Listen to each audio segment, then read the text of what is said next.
decisions, great mound visits, great job not letting the best player beat you. This one crushed, out to right field. And it's going to be out of here. Pennsylvania walk over. Travis Devonic sends him to Williamsport.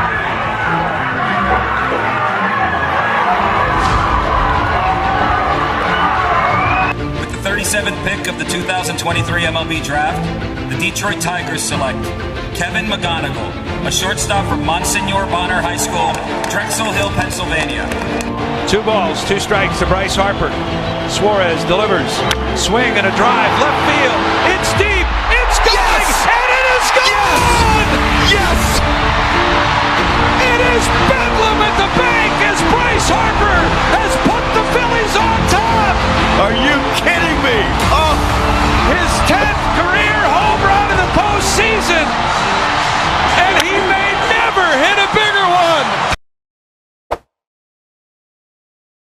What is up, Delaware County, and welcome back for episode number 79 of Delco Baseball Now. Alongside Ben Thorpe, I'm Brennan Ricciardi. Ben, a very fun time of the year has arrived. It is the Delco League playoffs. Yes, sir. It's been a long summer, but things are going to ramp up, and we're going to get a couple of weeks of really good baseball here. Ben, it's longer for you when you pitch for 12 different teams, isn't it? Yeah. It's been a little time. I haven't thrown as much as you'd think, honestly, this year. So it's been a little bit of it. It hasn't been too bad, but it's been fun. I mean, I guess for Upper Darby, you guys are so deep on pitching these days that we have so many guys. Workload's been a lot lightened, but we got a great episode coming. We got interviews from all 4 Delco League teams that will be playing this weekend. Wayne and Upper Darby will have the bye, but we'll have Springfield taking on Aston Valley. We got head coach Steve Trainor for Springfield and outfielder Vinny Proietto from Aston. We got Chester taking on Drexel Hill. We got Chester catcher Ben Ettien, as well as Drexel Hill head coach Sean Mohollen.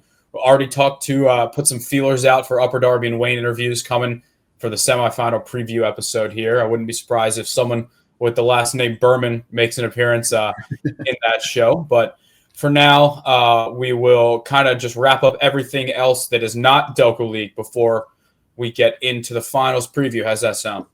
Sounds good to me. All right, let's do it. From the Little League world, we got nobody left, unfortunately, in the Little League world. I don't know what Upper Providence Little League has against Delco, but they knocked out 2 of our teams, both the Ridley 10s and 11s. Upper Providence beat them in the Section 8 championship. Rude, pretty rude. Ridiculous. That's my cousin Sean played for them growing up. That's kind of like the Springfield feeder area. Like that makes a little more sense as to how they're knocking out teams. Yeah. So that was the 10s and 11s. Newtown Edgemont 12s. They went 0-2 in the Section 8 tournament. They lost to Plymouth and they lost to Morrisville. But Radnor Wayne, they started 2-0. They made it to the championship game, but the host team Morrisville got them in 2 low-scoring games, 3-2 and 4-1, to knock them out of the Section 8 championship. So all of our teams are done at the Little League level. Still a great summer in Little League, though, and we had a lot of fun streaming those championship games. Yeah, absolutely. It was a good time. I mean, tough that, someone couldn't make it any further, but we kind of got spoiled when we first started everything with the media run. So they were getting a little bit more of, a dose of reality where there's a lot of quality Little Leagues around in the area. So it's not always going to be someone from Delco that's making those runs to state tournaments and stuff, especially from the Philly area. Yeah, I mean, I think we even said it on our way back from Williamsport. We're like, we might not ever be here again. You never know. Like, it had been it wasn't even we might not. Like, we were almost certain we'd never be yeah. back. Like, I think when we went back from Penn State after Strathaven lost in the championship, we're like, we'll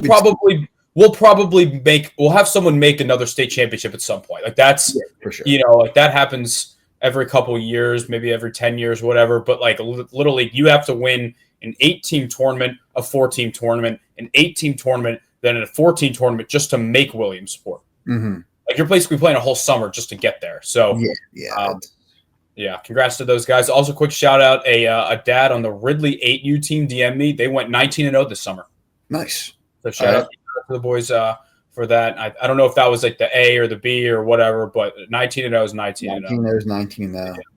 All right, moving on to Cal Ripken. We had the Nether Swarthmore 9U team. They made it all the way to the Mid-Atlantic Regional. They won the Southeast State Championship before advancing to the Regional, which was in New York, where they made it out of pool play. They made it to the knockout stage. They lost in the quarterfinals. I was also told the Nether Swarthmore 12U team, they did win the Southeast State title, but they elected to go to a trip to Cooperstown instead, which from what I've heard is worth it. Yeah, I can't blame them. It sucks to not, be in the regional, but I don't think those guys are losing sleep over that decision. But yeah, it's pretty cool that it always throws me off. Ben, you can speak more as the Cal Ripken guy. Mm-hmm. A lot of teams call it the state championship, but there's other tournaments in it's the Southeast State Championship, right? Yeah, it's a little definitely a little different, but yeah, it's the Southeast and I guess Northwest. I think there's a Northwest, yeah. And still a great accomplishment. Absolutely still a great accomplishment. Yeah, no, it's a great accomplishment. It confused me when I hear state championship, then I open the Mid-Atlantic and it says Northwest PA, Southeast PA. I'm like, wait, I thought this was the state tournament that they won. Yeah, it's I don't mind splitting up the state like that. I mean, it's really you kind of look at the Little League and it's like 4-team regionals now. I feel like you could almost do that and bring it back to 8 where you have the Southeast, Northwest, like North Jersey, South Jersey, like something like that. But yeah, I don't know. I guess it's also like something that always was what it was growing up. So I just never questioned it. Yeah. All right, let's see. We might have a live update here because the Narberth 13s, they're in the prep Legion State tournament and they're playing right now. Oh. They are currently they won 4-2 over Berwick. So it looks like they should still be going tomorrow and be able to kind of try and I think at this point, based on the last time I looked, I think that there should be probably about 4 teams left after this. So I think they should be they're in the losers bracket, but they should still be still be probably about 2 or 3 wins away. The Narberth Senior Legion team looks like their run's coming to an end. They're down 6-1 in the second. That's not good. Ooh, yeah. That's not good. But Justin Heck threw a complete game shutout against Upper Darby.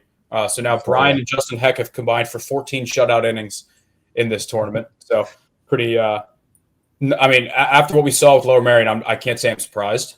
No, not at all. That's a really good it's a good team right there. Yeah. They're gonna it's because it's basically it seems like it's taking the best of Lower Merion and Harriton and putting them together. But all right, we got 2 other I want to call them adult leagues, but I know in EDCO there are some teams that are a little younger than I'd classify as adults. Yeah, senior EDCO is technically 18 plus, but it's like there's like a it's funny and the mid county just trying to figure out like what it was exactly, like reading stuff on the website. Like you have like below 18 and above 18, but there can be exceptions made for either to play in either based on skill level.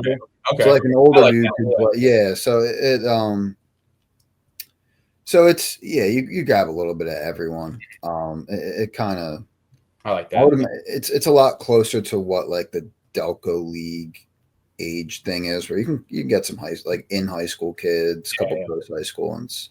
It's but then the Garnet Valley team is guys in like their late 20s. Yes, yeah. So there's some older, some younger. Well, where we are right now, Ben, your Top Lumber Expos, they took down Marple in the first round. They will be taking on the Clifton Outlaws under the lights at Dermont. An 8 p.m. start on a Monday is kind of crazy, but I love it.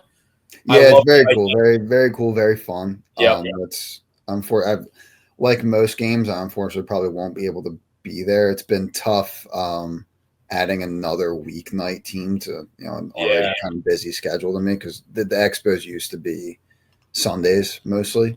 That's right. So it's been a little bit tough to get out the games, but they got my roommate who plays on the team still, but getting updates. Seems like it's been a fun year for them. They seem like they have a very good team, and I would imagine a really good shot to go and win this thing. Yeah. Well, they will be taking on Clifton. The other series, number 8 Media upset number 1 Garnet Valley, and they will play Aston Valley in the other semis. So that's Media and Aston Valley. This episode should be coming out kind of right around the start of the games tonight. but I believe I had it written down. I think Clifton and the Expos will be Monday at Dermond, I believe Wednesday at O'Hara, and then Thursday back at Dermond. Yes. And then the other series, I think, is that'll be Monday at Sun Valley, then Tuesday. I think it's Monday, Tuesday, Thursday. Hang on. I have it written down on our newsletter here. If you haven't yet subscribed, DelcoBaseballNow.com. Aston Media will play Monday at Sun Valley. Tuesday, I'm not sure what field media is using. I can pull that up here. It might just be Pencrest. Let's see. Yeah, so it'll be Monday. Yeah, Monday at Sun Valley, Tuesday at Pencrest, and then Thursday back at Sun Valley if needed. The last league is the league that I play in, which is the 25 and up, the MSBL. I've enjoyed playing it. I really like my Drexel Hill Phillies team. To put it blunt, we're loaded. I'm not guaranteeing a title, but we're 17-1. We have a ton of great talent. We are going to be playing the Glen Mills Rays, who I believe are the defending champs because our two leagues kind of merged. I think they won the MSBL league last year. Mm-hmm. That'll be apparently a guy on the Rays is getting married Saturday, and a bunch of their team is in it or going. So they're like, can you guys play during the week? So we're playing Wednesday, Friday, and if necessary, Sunday, all at Dermont. So not at 8 o'clock. Those are 6 o'clock starts. The lights will come on if needed, though. So that's good to know that we don't have to rush to finish a game if it gets, a little, it's in the 6th or something. But the other matchup, Ben Mutz and the Springfield Cardinals, I think they were 16-2. They gave us our only loss. I missed that game, so I haven't got to see them yet. But they'll be playing the Collingdale Colts. Mark Gervasi and the Collingdale Colts in the semifinal. So it's good competition. It's a good league. I'm not sure what the future of it is, but we're enjoying our time. We got a fun group, and looking forward to hopefully being in the championship game there.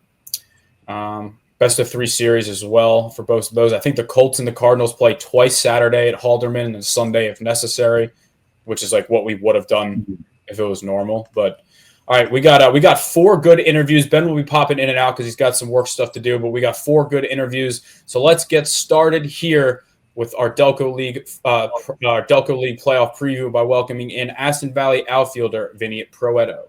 All right, for our first of our 4 interviews today, we welcome on Aston Valley outfielder Vinny Proietto. Vinny, welcome. Long anticipated debut on the show. How are we doing? I'm doing great. Yeah, it's been a while. Should have had me on sooner. Absolutely, we should have. But obviously, you had to miss this college season for an injury. But how's it feel to be back out on the field? You got to play all 28 games. I think the only person to do that. Yeah, I'm just very happy to be out there. I was looking forward to this summer, all spring, leading up to it. I was in Ascent, every day, just waiting for the Delco League season. Not a lot of people, wait for the Delco League season like I did, but I was fired up for it. I didn't want to miss a game this year. Now, what was it? Wrist or something? Is that what it hurt? Wrist, yep. Awesome to have you back out there. So just kind of walk us through, you, as mentioned, you were at every game, so you saw everything throughout this season, the ups and the downs. So what was the season like for you guys? For sure, yeah. We started really slow. I think we started 1-7, 1-8, around there. We just couldn't find that, consistent group of guys to show up every day. Some games it was the hitting, some games, it was the pitching. We just couldn't put together a good performance all around. But then towards the middle of the year, we started, having the same guys show up every day. That's when we went on a little win streak. I think we won 5 straight. And then even our losses, they were way better losses. So yeah, we had consistency throughout the middle of the season towards the end, and that's how we, ended up making the playoffs. So now that you kind of feel like you have that core group, who are some guys that we should expect to, play a big role in this series, whether it be pitchers or whether it be hitters? Yeah, starting with hitters, we have Andrew Furco. He's over at third base. He's from Swarthmore College. It's his first year with us. He's hitting like 4-something this year. Insane stats. Doesn't strike out. He's fast. We also have Brandon Gyro from WilMU. He broke WilMU's hit record this past season. Single season hit record. I had like 80-something hits. So he's big. So yeah, the top 3 of our order, it's usually us 3. We could all run. We don't strike out a ton, so that's big. In the middle of the order, we're going to have Tyler Perung, who was on the team last year. Same with Kenyon Motley, our shortstop. And then we have some other new faces, Chase Fleming. He'll be in the middle of the order. And you guys know Smalls, Jake Mole. He's always there. So yeah, on the hitting side, that's what we got. Pitchers, we got the two top dogs up top with Chermel and Gavin Brown. They're gonna eat innings. They can go all 7 if we need them to. We're not as top heavy on pitching this year as we were last year, but I think we have a way better bullpen this year. We're way more deep. We could survive a 5-game series if needed. It's funny how Gavin Brown was kind of in the same spot as you were. He didn't play school ball this spring, so he was kind of just like getting ready, saving all of his bullets for the season. I think Charlie Belli on Springfield is the same way. He was like he had already used his high school eligibility, so he's just like saving his bullets for the playoffs here. But yeah, like I'm glad you mentioned it. It feels like a lot of these Aston Valley teams, the teams that made the finals in 21 and 24, have just been able to suffocate you on the mound. So who are some guys you think could kind of step in, to fill in those, like when you're in game 4 and game 5, like late in the series? Yeah. So talked about him earlier, Brandon Gyro. He's also a pitcher, left-handed pitcher. He's a really funky guy to hit off of. He goes submarine sometimes over the top, sidearm. Really funky. We'll have him out there. Another lefty from WOMU, John Klepacki, big lefty. We just got him eligible the past couple games, so he'll be out there. And then another new guy. It's one of Dylan Everly's friends from college. He doesn't go to school anymore. He's still pitching. Corey Friedner. He's a funky guy to hit off of. I love watching him pitch. So he'll be huge in the back end as well. So you guys will be taking on Springfield. What did you kind of see from them just throughout the regular season, and what are you kind of expecting this series to look like? Definitely, yeah. We think they're one of the best hitting teams in the league by far. They have a consistent group of guys that come every game in that top of the order, middle of the order. They can hit the ball far. We think we match up with them well hitting-wise, hitting versus pitching, our hitting versus their pitching. But overall, we're looking forward to this. We're happy that they have home field because we played them earlier in the year and they were just smacking balls all over the place. But we have a lot of guys in the outfield that could run around, and there's no fence there, so it's a lot of deep flyouts that we're anticipating rather than being at buggy, them hitting it over the fence. Yeah, and I mean, selfishly, I never want to hit a buggy just based on the school in the background there. But yeah, no, I think this is a very interesting matchup on paper, like you mentioned, with like the strengths going against each other. We had talked about before we recorded kind of about like how this Aston Valley group has a lot of playoff experience. How does that kind of, continue from year to year? Like, you guys were the 6th seed last year, made it all the way to the finals. You can kind of put behind that regular season record and be like, hey, like we're all 0-0 now. For sure. Yeah. All the guys we had last year on the championship team, we have some of them back this year, and all of us were just preaching to the new guys, during that tough start to the season that all we need to do is just get in the playoffs, and then everything changes once we're in there. Last year, we didn't even make the playoffs on our own will. We needed somebody to lose for us to even get in, and we made the championship. This year, we clinched on our own, so we feel good about that. But yeah, that's what we keep preaching, just get in all season. That's what we've been saying. We just got to get in. That's all we need to do, and we're in, so now we go. All right, fill in the blank for me here. If Aston Valley is to win the Delco League, it will be because blank. It will be because of an all-around team effort in every single game, starting with the pitching staff. We're always known for our pitching. Our guys are going to throw strikes, and since they're going to throw strikes, that means the other team's going to put the ball in play, and we're going to have to play defense. It's 2 things the Knights are known for every year, is pitching and defense. Always have a top defense in the league, always a good pitching staff. So, yeah, it starts with them too. And then on the offensive side, we're not going to put up 10, 12 runs a game. We can. We have the ability to, but we're just going to have to scrap as many runs across as we can, bunting, running, anything it takes. So, Kenyon's one of the smoothest shortstops I've seen in the league. Yeah. Any ball over there, I just assume he's going to make it. Yeah, I take credit for him. I recruited him to the Knights, so that was on me. Is he a local guy? He lives in Delaware, but we grew up playing together. Oh, yeah? Yeah. That's awesome. I always like, just hearing about how guys ended up on different teams, because it's not like someone had DM'd us asking like if it's based on like where people are from. And I'm like, no, like it's about who your high school teammates, who your high school coach, like your college teammates, you don't have to. I would say Drexel Hill is the closest to that because they're all Bonner guys. Yeah, definitely. But like you can be from wherever. Like I think, are you the only Sun Valley guy? I don't think Lillis has played much. Right? So Lillis did get hurt, but no, we have Paulie Miazza. He'll be coming out of the playoffs. We have Justin Hickman. He's pitching again. He stopped playing baseball, but he came back this year. He's looking good. I thought so. He went to Penn State, right? Yeah, he's at Penn State. Yeah, he's trying to play club ball there. So I remember when, because we had him and Pat Willie and I'm totally blank. Oh, Ivano Romanello were on the show when we were in studio last year, and Hickman said he was going to try out. So yeah, that's cool. Yeah, and we also have Willie too, Pat Willie. Yeah. He's swinging a hot stick this year. So you'll be heading to Misericordia this fall. We got a couple Delco guys: Brian Henry, Jake McDonough, Will Tamar. I think Joe Krasowski from Radnor's going there next year. So kind of walk me through how that process went, especially having not played school ball this spring and how you ended up there. Yeah, definitely. I entered the portal. They reached out, honestly, right away. Went up for a visit, talked to Coach Egbert. He said he's been watching me play since 2020. He's always wanted me to come there. I love what he had to say. I love the way they play. It fits my play style perfectly. It's just a perfect match, in my opinion, and they're a winning program, which matters. And that's what I want to be a part of. I don't know if I forgot. Drew Van Horn's listening. Sorry, I forgot you right there. He's one of our Wayne guys here. Are you ready to get hit by 10 pitches?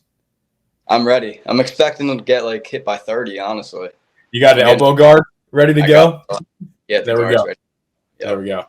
All right. Well, I appreciate you taking the time to come on. Anything else you want to add just about the squad and how the vibes are feeling? Just anything before we wrap it up? I mean, not much. The vibes are high, though. The nights are ready to go. Orange August. That's what we call it. It's an orange August. I remember seeing that graphic last year. I love it. All right. Well, thank you for taking the time to come on. Hopefully we get you or one of the rest of the guys on after this for a semifinal preview. Hopefully I'll be able to make it out to catch some games, but if not, good luck, and we'll catch up soon. For sure. Thank you so much. Yep. All right, joining us now in the program, Ben Thorpe is back as well. We got Springfield head coach Steve Trainor. Train, what number year is this for you with Springfield? Because you were there when I joined in 19. Player or coach? I guess just being involved. My first year was tail end of 2015. And then I kind of took the show over in the COVID year, 2020. Yeah, I was going to say, because I think McMenamin was still around in 2020, but it felt like you had kind of taken over lineup decisions and everything. Yeah, 2019 was the first year I started doing that. And then 2020 got a little bit more involved. And then by 21, it was kind of my show to operate with. Well, you mentioned that you didn't want this interview to feel robotic. So should we start off with the pizza and garage beers doubleheader? I thought this was a kids program. It's a kind of all ages, I guess. Yeah. Hey, listen, if they're over 21, nobody cares. Yeah, that's fair. That's fair. We had a couple over 21s, but I was busy coaching, so whatever happened, I didn't see anything. It's the split site doubleheader. Kids needed some hydration, so. You guys played a ton of games to get through the rest of the season, just the last couple week or two. How's the team vibe going right now? Honestly, vibes are pretty good. We're definitely tired though, because last week was a grind.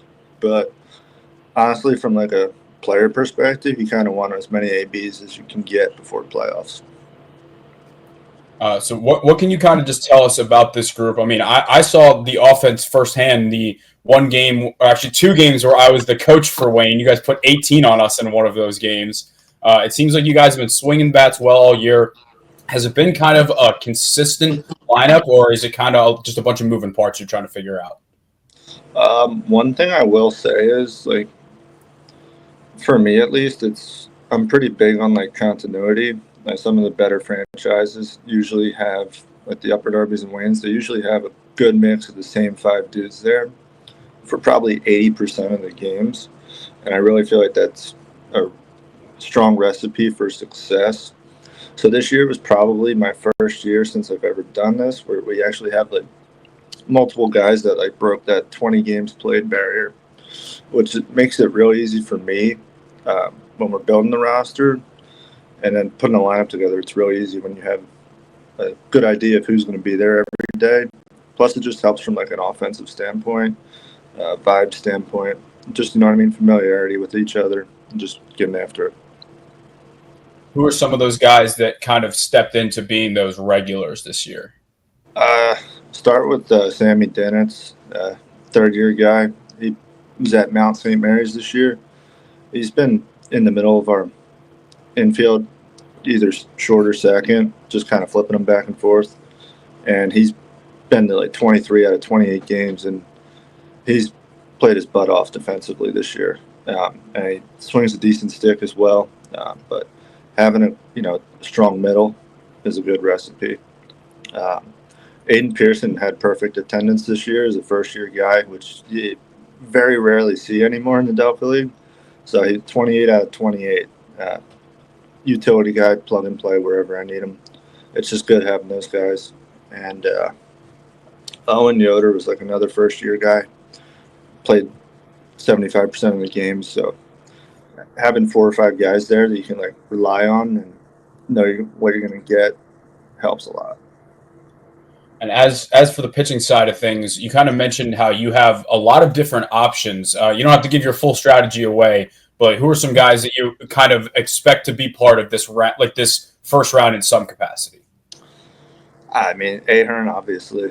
I think he might lead the league in innings pitched, honestly. I believe it. Yeah, he's over 40 now. Yeah, that would probably be. That's more than I think a lot of. I think McGovern's probably like second, I would guess. Yeah, McGovern's not over 40 though. I think you had that in the article. Ahern's the type of dude. He'll just take a ball on 1 day rest, 2 day rest. Yeah, type of throwback you don't get anymore. That's awesome, man. Yeah, he's not going to overpower you, but availability is sometimes the best attribute you can have. Mm-hmm. So it's like just pitch to contact, rely on the defense. So it starts with him. Obviously, he's just going to eat innings, give us a chance. The offense has to back him up, obviously. But sometimes you just need outs. With wood bat, weird stuff happens.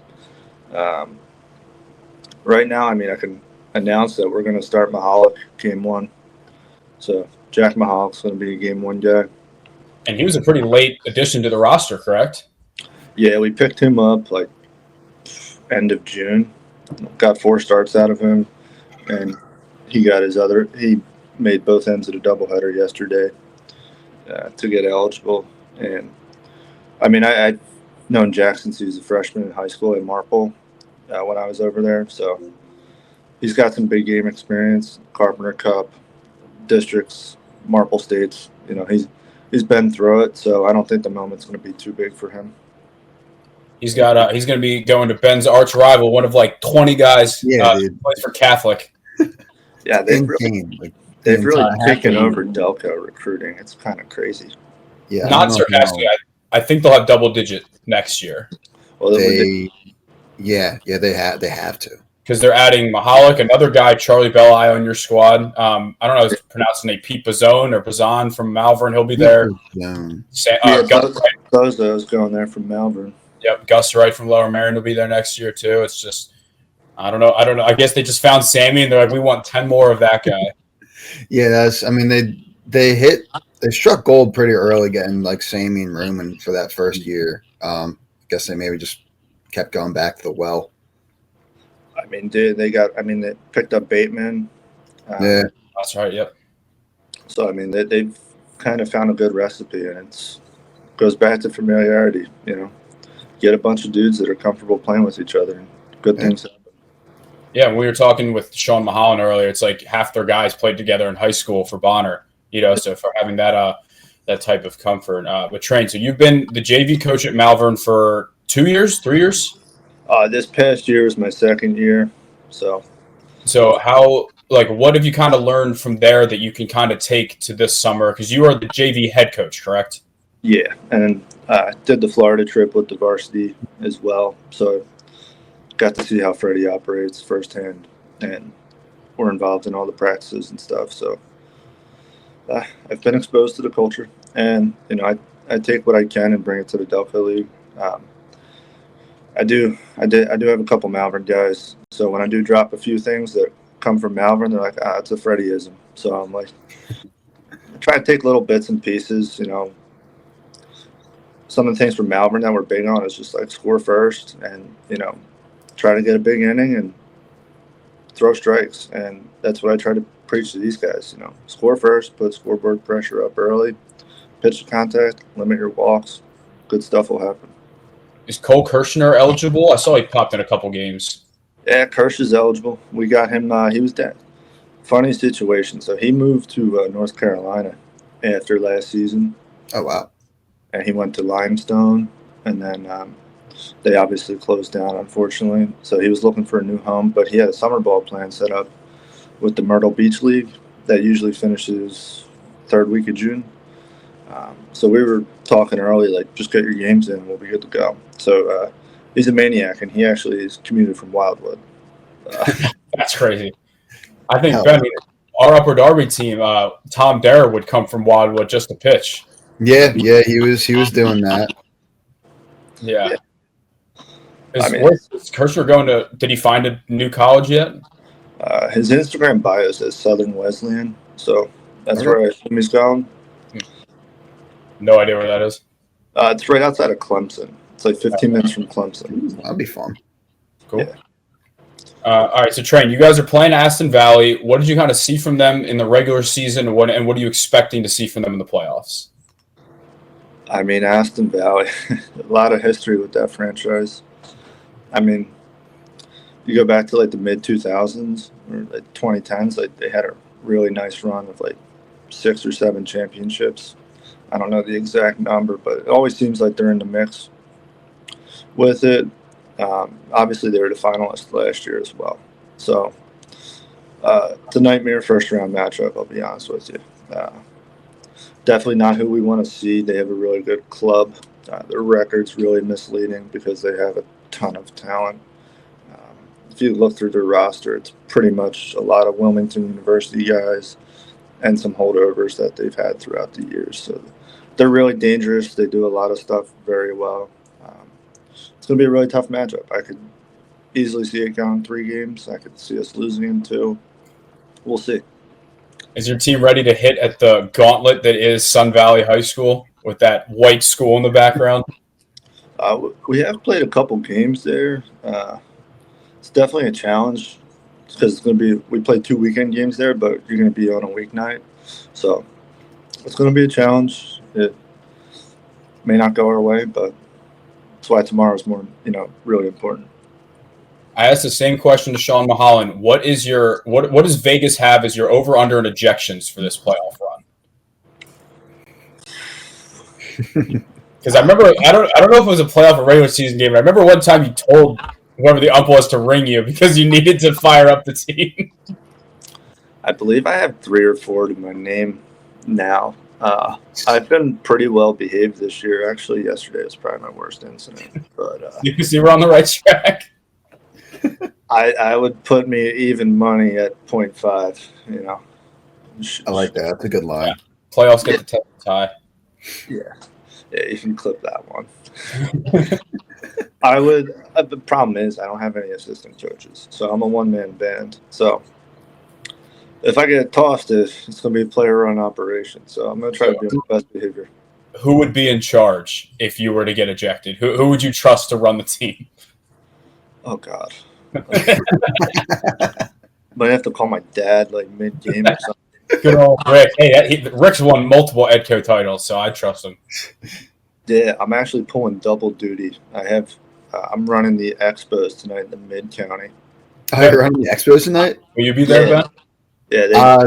No, I got to go to Anderson, but... You sure you don't want to throw an inning? We could use you for like an inning or 2. I just threw 5 yesterday and then threw again later the same day. So you got to be available, man. It's what I just said before. Yeah. 8 p.m. start, correct?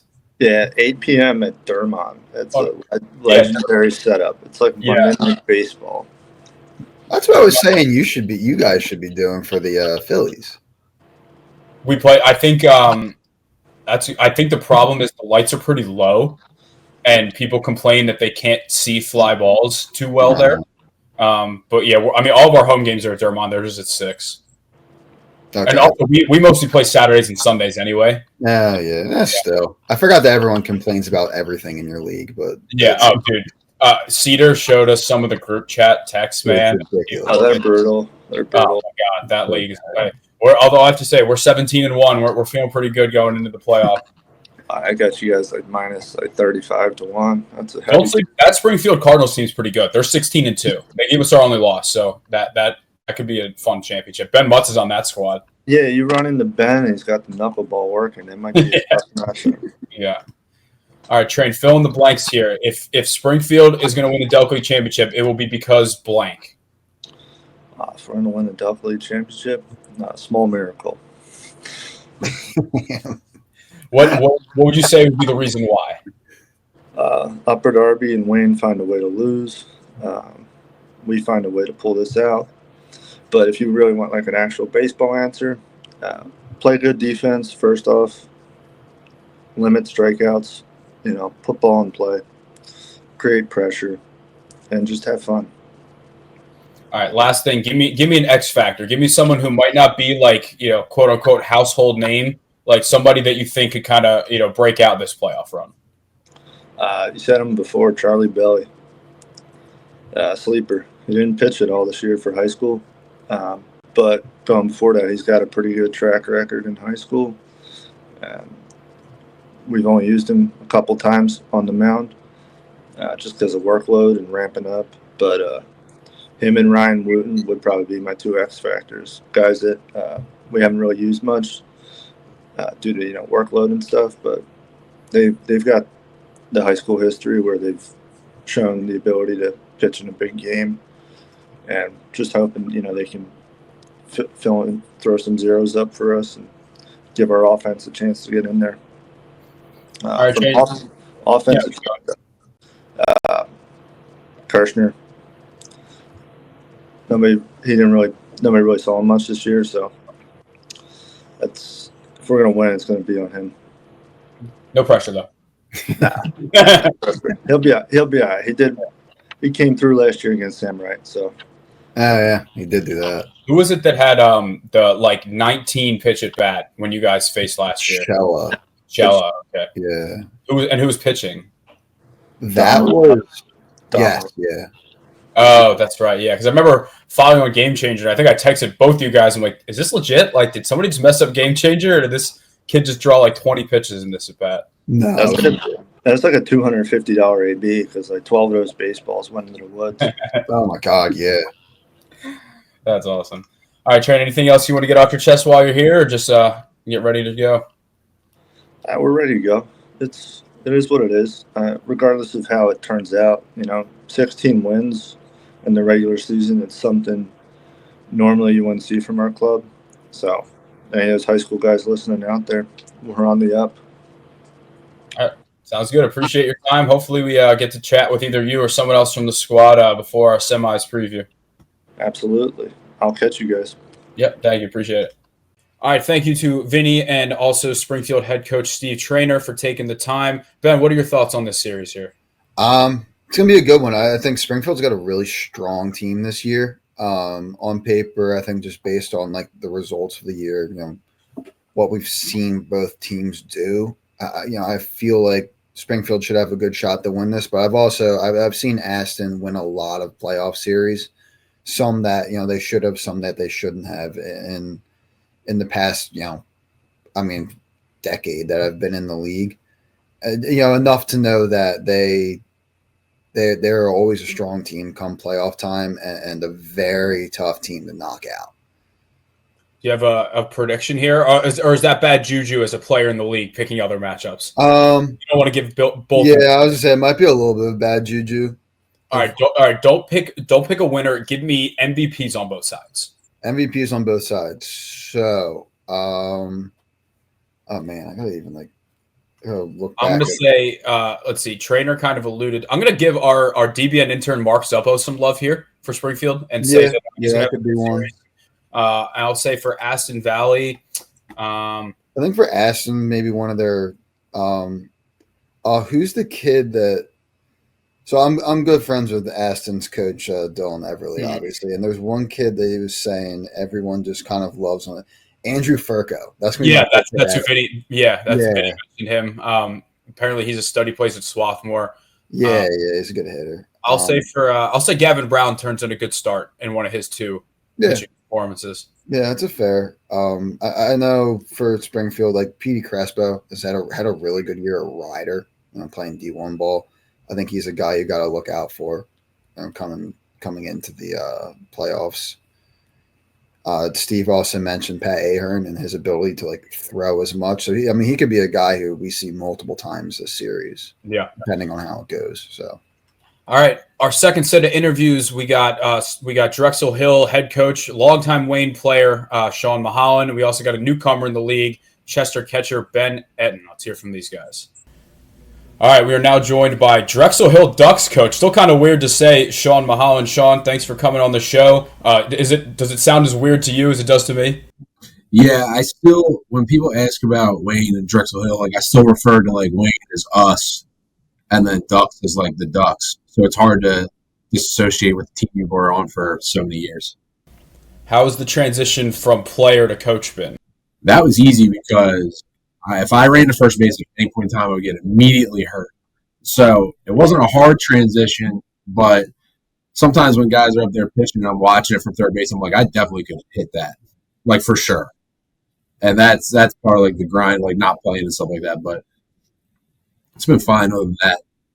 We got to bring in a new rule where you swing and someone else runs to first. I agree. Me and Salvi would benefit from that tremendously. I love it. All right, well, talk to us about this Drexel Hill team this year. It seems like you kind of came from a Wayne team that was a lot on the older side. Now you're with a bunch of mostly high school and college guys. So what's the team like this year? The team's been good. It's been changing throughout the year. Like I don't know if we've run the same lineup out there more than 2 or 3 times this year. Like at one point we have our consistent Bonner guys. You have Irv and Austin have been there pretty much every game. Quinn Bryan, and then Harry showed up halfway through the year. He's been at every game since then. It's like we have a little consistency, but we've been trying to go back and forth with, who's really our 9. At one point we had Eric Genther. That was cool for a little bit. Hit a few homers, and then he got picked up, and that was tough. But, what's really been consistent is our pitching. Our pitching's been really good, and that's kind of where we thought we were going to struggle before the year started. We didn't think we were going to have enough arms. And we've actually built up a pretty good staff to the point that I think we're a genuine threat, pitching the baseball for sure. It feels like that's kind of what's been holding back Drexel Hill like the last couple of years. Like they can hit with anybody, but once you get maybe more into the 5-game series as opposed to the 3, that's where the issues come in. But who are some guys that have really stepped up? Brian Henry's been really good throughout the year. We picked up Charlie O'Shell from Virginia. He's only thrown once, but in that one outing, he was pretty good. So we've been getting his appearances in the outfield. So nobody's really seen him throw at all. We got Ryan Davis out of the bullpen's been really good. Tate Mackerlin's really stepped up. We didn't really know we were getting for. I know he's a long reliever for Malvern throughout the year, but swinging the bat and pitching, he's been really solid. Johnny Ortega's translated really well from, pitching to metal bats to wood bats. Some of those hits you were giving out with metal bats were going out. Wood bats, they're out. So he's been pretty solid. We feel really good with our rotation going into the playoffs for sure. And just like Bonner, we've been getting Corey Sheridan eligible, so he's ready to rock at some point. We're going to see. He's going to be a reliever for us. So if he can get in there and be healthy, it's kind of the same thing with Bonner, you know what I mean? Yeah, that was honestly one of my later questions was who's an X factor that most people might not think of. That'd be cool if he could close out a championship for his only appearance, right? Yeah. All right, so we kind of talked about it. There's a lot of Bonner guys on this team. So what's it like kind of for the sake of like team culture? Like these guys have kind of all played together for a while. Yeah, they've been playing with each other probably since they're like 12, you know what I mean? Like these guys have like known each other forever. So it's just kind of an extension of how they like done it the whole time. But we're trying to change a little bit of like the culture where I come from Wayne again is we don't care about reps. We care about winning. And I'm trying to change a little bit of like, hey, we're getting reps, like getting ready for college. Like, no. You're here to win and you're here to play the game the right way. And that's been the difference in trying to get these guys. And these guys have bought in. Like you'll be able to tell which guys bought in and which guys didn't. And a lot of these guys at the top of the order, like they've bought into the fact that you have to play the game in a specific way. If you try to go up there and hit doubles and homers, you're going to get out and you're going to stink. If you put the ball in play and work some at bats, it'll help. And that's kind of understanding how to be a good team player. And that's kind of why we brought some veterans back. Like we brought Chris Hyatt back. I don't know if he's really pitched in a few years, but he comes in and you get to talking, even with Genther there, when Genther was there, kind of talking how to have at bats, how to approach it, because we have young guys that didn't play much in college. So they haven't even gotten at bats in college. So bringing the older guys there and talking about at bats, Ryan Tecco showed up yesterday. But even just him being there for 2 days, he knows how to play the game. So now we're bringing all those guys back and helping these guys out. And that's really where we're going. So I play in the MSBL league with Tecco. He's on my team, and he put in our group chat, he's like, Ricciardi, get ready to write about my 0 for 3 in the Delco League tomorrow. He did go over 3, but he smoked the ball in the gap and it got caught. But he showed up and immediately he's playing Delco League next year again. He can still do it. We just all have to have the time to do it. He's our best player by far. Yeah, and having him out, we can talk to these guys and tell them kind of what we see and approach and different stuff. We might not have the skills that we did, 5-6 years ago, but the mental clarity is still there. We know how to approach the game. We know guys in the league. I know almost every player in the league just got been here for 10 years. So is D-Bar still involved, or is it pretty much just you running the show? He's involved. He's more in the shadows, just handling the GM work. The Bonner season's a long season, and it starts from September and goes till whenever. It's a full-time job. So now that he brought me on, kind of lighten his load a little bit, but he still helps all the time. So you guys will be taking on Chester. What did you see from them kind of throughout the regular season, and what are you expecting from the playoffs? Old friend Billy Ford over there. Yeah, Billy. I love catching up with Billy. So, Chester's interesting. Their averages probably aren't saying the whole story. They have some veteran guys over there. They have some younger guys over there. Now, the thing with Chester is I never know who these guys are because they change their jersey numbers every goddamn game. So I don't know the consistency. However, I know they have some arms. I know they have some bats. They have guys that can really play and they can put it together. Going to Chester, really wanted that home field. Because going to Chester, anything can happen there. It's kind of like Aston. Anything can happen there. So we have to get on them early, and I think we have to get to their bullpen.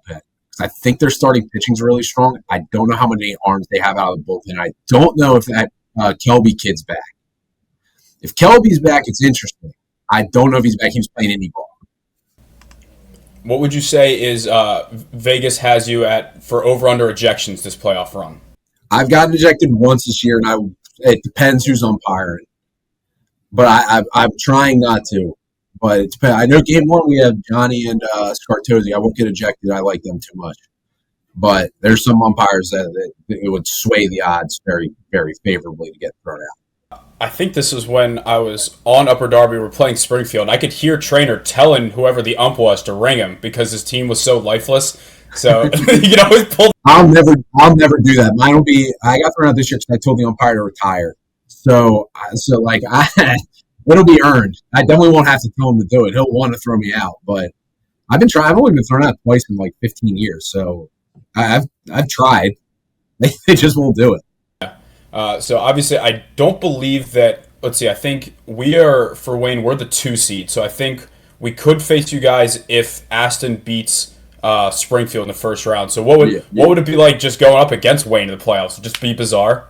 It would be fun. I think it would be fun because I talk to Brian pretty much every day. I talk to Tommy every day. So we talk all the time. Feely, I've been bringing ideas off him and stuff like that. So it would be fun.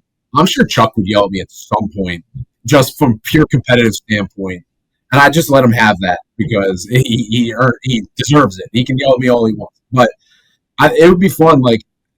It's nice to know that I would have the scouting report advantage because I've played with everybody, so I would know what to do. That doesn't mean we will execute or we will do it correctly, but I know everybody there. It would be fun. I'm sure we would yell. I'm sure me and Alden would yell at each other at some point, but it's all love. It'd be fun.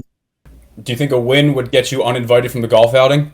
I might be uninvited already. I don't know. I'm trying to figure it out. I might sneak on the court. I know how to get on. I might just sneak on. He'll never know.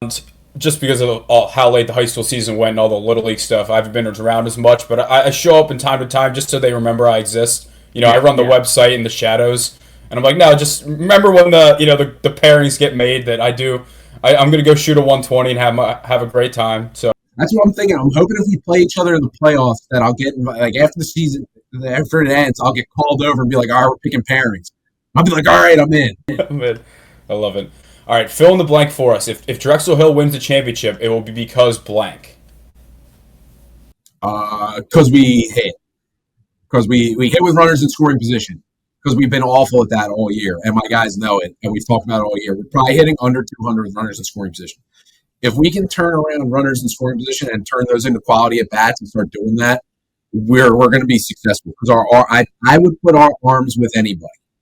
Like I think our arms are really, really good, but it's all going to depend on if we can execute, if we can grind out those at bats, put the ball in play, do a job, punt the ball, like do some stuff to win games. That's going to be the key for us.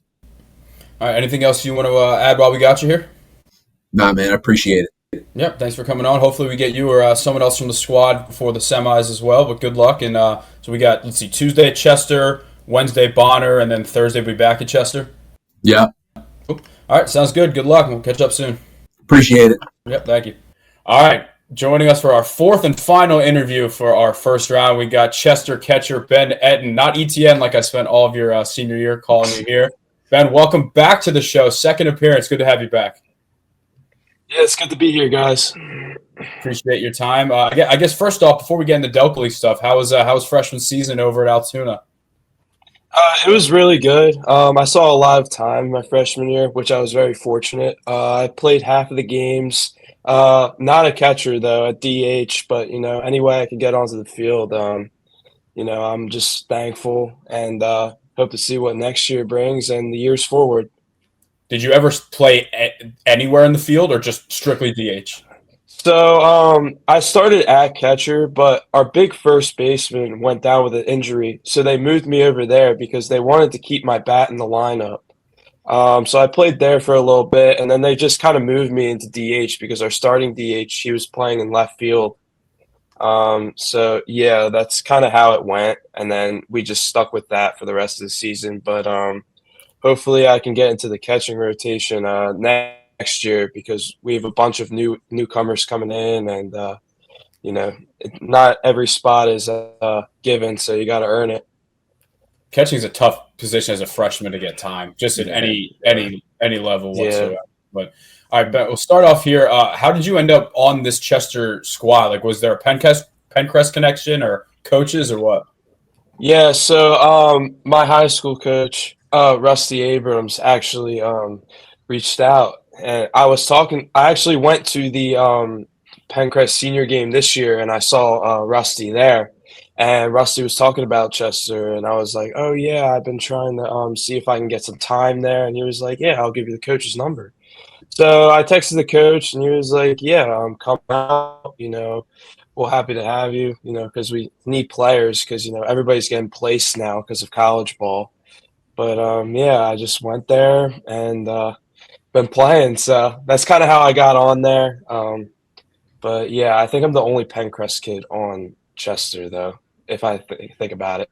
Yeah, I feel like, a lot of the times it's just about where can I go to get at bats, especially for someone like you that's in college. Like, obviously winning is important, but you want to go somewhere that you know that you can develop and play, which is big. But what can you tell us? When did you join the team, like before the season, or did you join like halfway? Yeah, I joined a little before the season. I missed our first game, but I was already on the team then. But I played in our second game. But the team's pretty good. We have a lot of players like from all around too, which is pretty cool. So you meet new people. I know that we have like a lot of Wilmington University kids on our team, and then just like older guys too. But the median of them is like people that are in college, which is cool. So like you can meet new people and learn like different play styles, and also like the coaches, just see what works, and like you said, it's like where you could get the most at bats and most time in the field to play to work on your craft. to get ready for school for me. And then for the other guys too, it's about just getting time and craft, but it's also about like playing together. Like you're going to learn how to play with new people here, and that's what you're going to have to learn in school also. Have you been able to get a good amount of time behind the plate here? Yeah, for sure. Yeah. We have a couple catchers, but I usually catch almost like every game that I go to. So it's pretty cool. What can you tell us about just some of the key members of this team, whether it be offensively, on the mound, just guys that we should kind of expect to look out for? Yeah, so there JD Rubin, he's like one of our main guys. He's really good. Older, but he's kind of like the team leader in my opinion. Everybody loves him. He's like a good guy to be around and really great ball player. I would say like Jake is another one. Older, he's like I think he's a senior or he just graduated from Abington. But he just like guys like love to be around them. They're a positive impact like on and off the field. Pitching wise, I would say I forget his name, but Angel's little brother. He plays at Bloomsburg. Oh, He's like Alex. one of our better. Yeah, Alex. Right? Yeah. Yeah. He's one of our better pitchers. Very has like good command. Throws really hard. He gets a lot of outs for us too. And then just like I think Shane Benedict's also one of our better pitchers. Also, like when he shows up. But I know Billy Ford's with you guys, right? Yep. Oh yeah. How can I forget about Billy? Yeah, dude. Because he was on Wayne when I joined there originally, and then he switched. That's a crew there, man. There's somebody. No, Billy Ford's also one of our older team leader guys.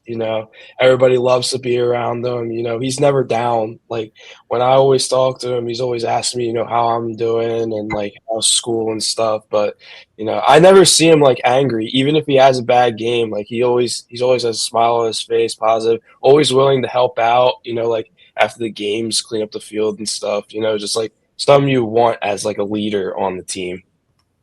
One thing I think that people might not realize is Chester has a really nice field. Yeah. Like Ben, how's it down there? Because I can't really speak from the pitching. I guess Ben Thorpe, I can ask that. Yeah. I mean, that's a nice. Overall, it's just a very well kept field. Like we've talked about it before. I think on here, it's kind of like a hidden gem. I think Dan McShane does it himself, doesn't he? Yes, Dan does. Yes, so Dan and John take care of the field. Jim, the owner, built it, and like he talks about it all the time. It's like great, but but Dan usually spends like a lot of time taking care of the field, and like we appreciate that because like we get to play on a nice looking field, like one of the better looking fields in my opinion in the league. But like you look at the field, but like you don't really see like what goes on behind the scenes of like Dan coming like 3 hours before the game to cut the grass, and like John taking care of the field and stuff. It's really fortunate, and really appreciate it. And who do you think is somebody that could kind of I used the term in one of our other interviews, kind of be like an X factor, like someone that maybe hasn't been around as much during the regular season, or someone that is kind of flying under the radar that you think could help you guys out a lot? So I don't even know if I would call him like under the radar, but like Billy Ford has been like one of our better hitters and stuff, and also Ruben. But like I feel like if we're gonna win like in the playoffs, like I feel like our weak point is pitching. Like we can hit the ball, like we're a hitting team. But in order to like make it far, I think we just gotta play as a team, like which we've been doing. But pitching wise aspect, our defense is usually pretty good too. So like if we incorporate all that stuff together, like I feel like we can go far for sure. And then it's like what Dan says, like to us in the huddle every day, like just people who show up, like we just need to show up. Because like if the same people keep showing up every single time, you get used to playing with them, and then we can incorporate like some playing styles, and that's how you play as a team. And if you play as a team, you win majority of the time. But like off the top of my head, I can't really think about like an under the radar guy. Oh, my boy John Queasy in center field too. He's a dog. Oh, he's Love you, good, man. Queese. I Yeah. think does He's James play really for you good. guys at all too? Yeah, James has been playing some games for us. He played two. I know Saturday he played, and then yesterday he played when we played Springfield. But I feel like if there was an under the radar player, I feel like John doesn't get talked about enough. Like he's a dog. Yeah, He's a and he's been dog. on, he's been on that team a couple of years now. Yeah, he's been like making plays that like look routine to him, but like we're just looking at him in center field and like, oh damn, like how you make that play. Like, All right, so you guys will be playing Drexel Hill in the first round. What do you kind of know about those guys from what you've seen in the regular season, and what do you expect from them? oh, that's Bonner U right there. But yeah, they're pretty good. The thing about them is that they've been playing together for a while because it's all Bonner kids and like some other dudes too.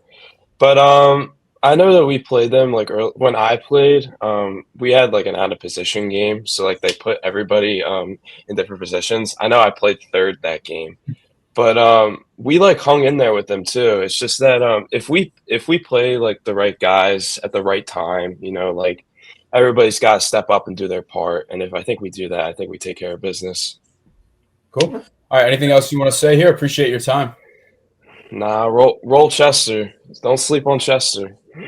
Sounds good, man. We got Tuesday at Chester, Wednesday at Bonner, and Thursday would be back at Chester. So hopefully we get you or one of the other boys going into the semifinal preview, but I appreciate your time. Yeah, of course. Thank you, Ben. Appreciate it. Thanks, Ben.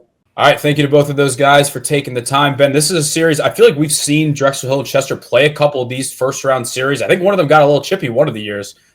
So yeah, I'm they excited did.